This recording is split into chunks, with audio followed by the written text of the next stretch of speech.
No, greetings, everybody. My name is James. I'm from the internet. Today we are going to be talking about houses. Now, I don't know if you know or not, but apparently here in the United States of America, we have a lack of houses.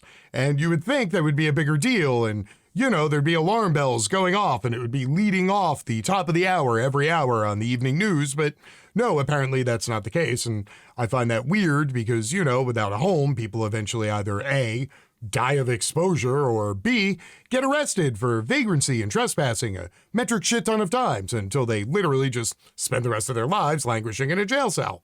So, kind of important, not really getting the attention it deserves. Now, of course, this problem didn't just pop up, it didn't just mystically appear and go, gotcha! It's actually been building for the better part of half a century.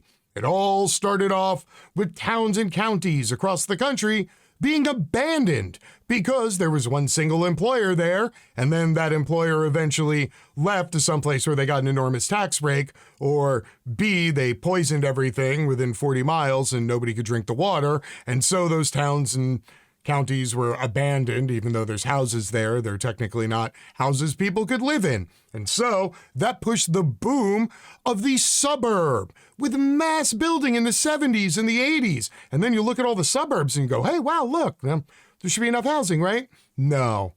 See, what happened was all the people who already had equity in their homes, they took that equity out and they started buying up all of these houses and converting them into Airbnbs so they could be landlords for a whopping 60, 70 days a year. And the rest of the year, the house just sits there empty. No care for the fact that we don't have enough houses, but I digress. These people, of course, were following the lead of institutional investors like Blackstone and all these other fine groups that now are buying up close to 25% of all homes that hit the market, and they're converting those into single-family rentals. And so, since the U.S. government seems unwilling or unable to stop this trajectory of houses being vacuumed up by people who have all the money and leaving absolutely no housing for everybody else, well then it would seem that the only other alternative would be to build more houses. So what I wanted to do today was take a look at what the market for houses looks like and how come it turns out that the idea of building more houses isn't actually one that's happening or going to happen anytime soon. So everybody, buckle up, 'cause here we go! So let's kick it off with the basics. The average size of a new mortgage just set a record as home prices continue to climb.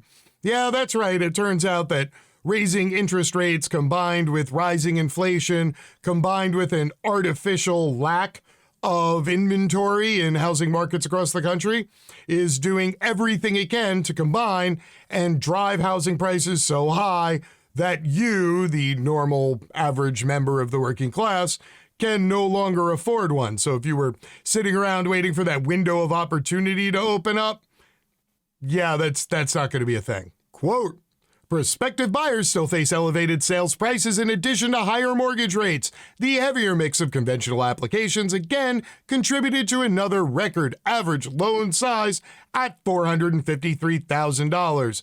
Home prices have been climbing steadily as demand continues to outstrip the supply of houses for sale. While the increases had moderated at the end of last summer, they are now widening again.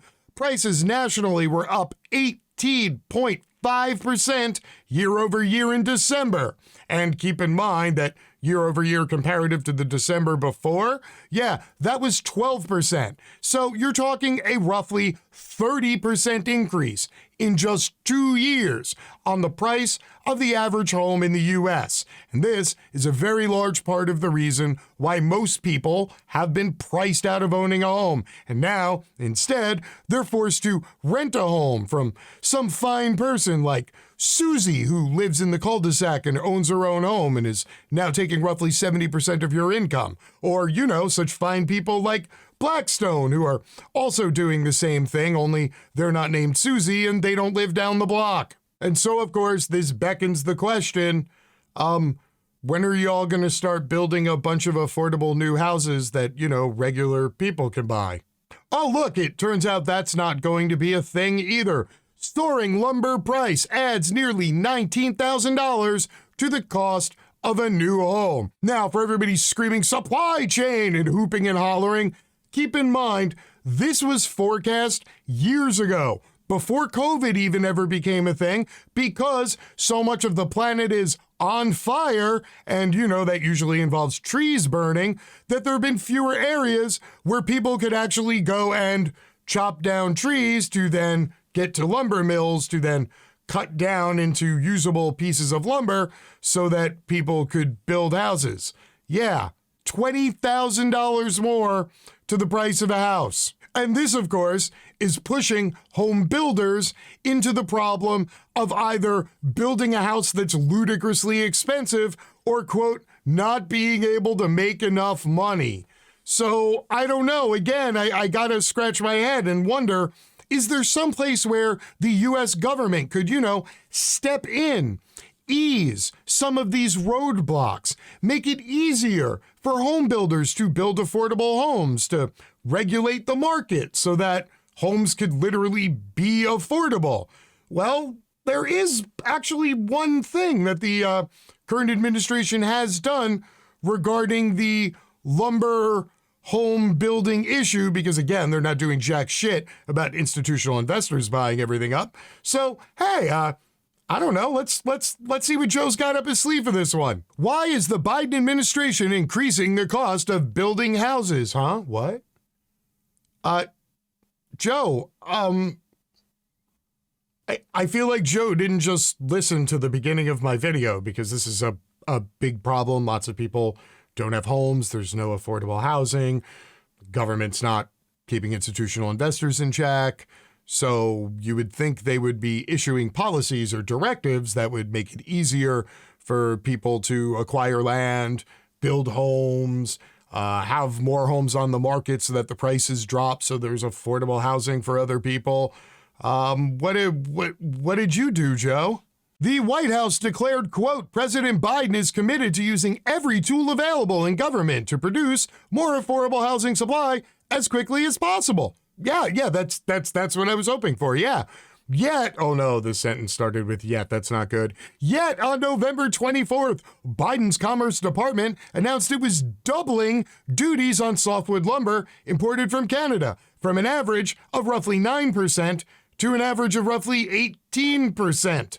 Softwood lumber is a crucial material needed to build houses, and levying a large tax on imports only hurts the cause of expanding housing supply. All right, so let me see if I got this right. We have such a ridiculous shortage of both available homes and available lumber to build homes here in the good old US of A that rather than increasing the amount of lumber that we have coming into the country to build more houses and ease the imaginary shortage of homes that we have, the administration doubles the tax on wood coming in from our closest neighbor who would have the lowest actual shipping fees to bring lumber into the country because it has to travel the shortest distance out of any other country we could possibly buy lumber for. And now we're going to make that lumber so expensive with tariffs that nobody's going to buy it. And thus we still are left with a shortage in both the available lumber for housing and housing. The NAHB, which represents home builders, which naturally have an interest in lower lumber prices, are unhappy with Biden's policy. Quote, with the nation in the midst of a housing affordability crisis, the Biden administration has moved to slap huge unwanted tax hike on American home buyers and renters. This is the worst time to add needless housing costs onto the backs of hardworking American families.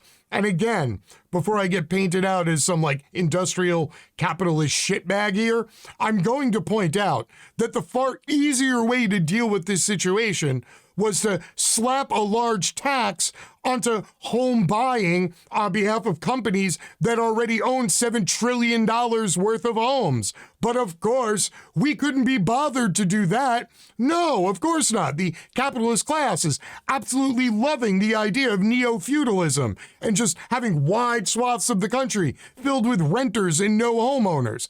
But no, There was no political will to curtail that whole thing over the last 2 decades. So now we're at the point where the only way out of the hole is to build more houses. And guess what? The government doesn't want that to happen either. I am starting to get the idea that there is a small handful of very wealthy, very powerful people who are going to continue to become wealthier and more powerful the longer we have this artificial shortage of available homes on the market. The U.S. Lumber Coalition and its allies have alleged for decades that Canada unfairly subsidizes their lumber production. Their core argument is that Canadian provinces charge below market rates for lumber companies to harvest trees on public lands, constituting an anti-competitive subsidy that gives Canadian lumber companies an unfair advantage over U.S. lumber companies. The Biden administration agrees that's the case, and that's why the Biden administration is slapping them with extra tariffs. Now, I assume this is the point of the show where I'm supposed to remind you all that we literally have dozens of agricultural industries here in the United States of America that are heavily subsidized with federal grants, U.S. tax dollars, and all sorts of benefits just to have mass agricultural exports. But apparently we're totally fine with subsidizing our shit and selling it to other people. We're just not going to buy other people's subsidized shit because it unfairly cuts the prices of American lumber manufacturers. Is that what I'm being led to believe here? That all of these cheap imports will drive down the prices of U.S. lumber and put all those lumber companies out of business? You know, the ones that make up the U.S. Lumber Coalition? Do you know who those people are? Do you know how much lumber their companies sell? Do you know how much profit they're making? Well, maybe I could show you, and then you could decide for yourself if being able to bring more lumber into the country would do undue harm to American businesses that are apparently not able to produce enough lumber to get us out of the housing hole that the government refuses to get us out of by keeping all the wealthy investors from buying up all the homes. Hey, what do you say? Let's take a look. Well, the third largest manufacturer of lumber here in the United States of America, Canfor, has enjoyed a nice, solid 10% bump to their stock price just over the last year. So, I don't know, they seem to be doing all right, you know, even with all that rising inflation and labor cost and supply chain problems. They still seem to be doing just fine. Number 2 on the list is Weyerhaeuser, and they are up 20% this year. Look at that stock price. It's booming. Wow, it must be nice to have an almost complete monopolistic command over the lumber industry without having to worry about any of those pesky imports cutting into your profitability by, you know, bringing prices down to a reasonable level so that other people could build houses and not have to be tenants for the rest of their life. Yeah. So if number 3 and number 2 are doing this good, you wanna take a look at number 1? There we go. Top of the charts, baby. West Fraser Timber Company Limited, putting up a solid 33% increase to their stock price in only the last year. And these are the companies that the current administration wants to make sure that they don't get undercut to the point where they become insolvent and have to lay people off. No, instead, we're just going to have ludicrously expensive house prices forever. So what does all this mean for you, the average viewer at home, the fellow member of the working class? Well, to start with, it means that if you work anywhere in the lumber industry, I don't care what your position is, what your job is, what part of the country you're stationed in, you need to go back to your boss's office like today and go demand a lot more money because these people are making sick fucking profits. And they're doing it at the expense of an entire housing market and you, the working class. Literally, part of the reason why you can't afford a house is because there aren't enough houses because lumber is so goddamn expensive. And apparently, lumber is so goddamn expensive because there's an artificial monopoly put in place by the current administration to ensure that this small handful of companies essentially get to dictate the health of both the national lumber market and the national housing market. And last, but certainly not least, is the very sobering reality that everybody is eventually going to have to come and accept because nothing is changing. And it's this. No matter what happens with the economy and the vaunted market, homes are not ever going to get cheaper, ever again. It doesn't matter. Economy goes up, prices of houses go up. Economy goes down, prices of houses still go up. Lumber is cheap, prices of houses go up. Lumber gets more expensive, you got it. Price of houses becomes more expensive. And as long as there are institutional investors out there vacuuming up a wide swath of all the homes, it's going to continue to create an artificial lack of homes on the market just by the very desire that people have to own a home. Until next time, my name is James. I am from the internet, and I am out. Peace.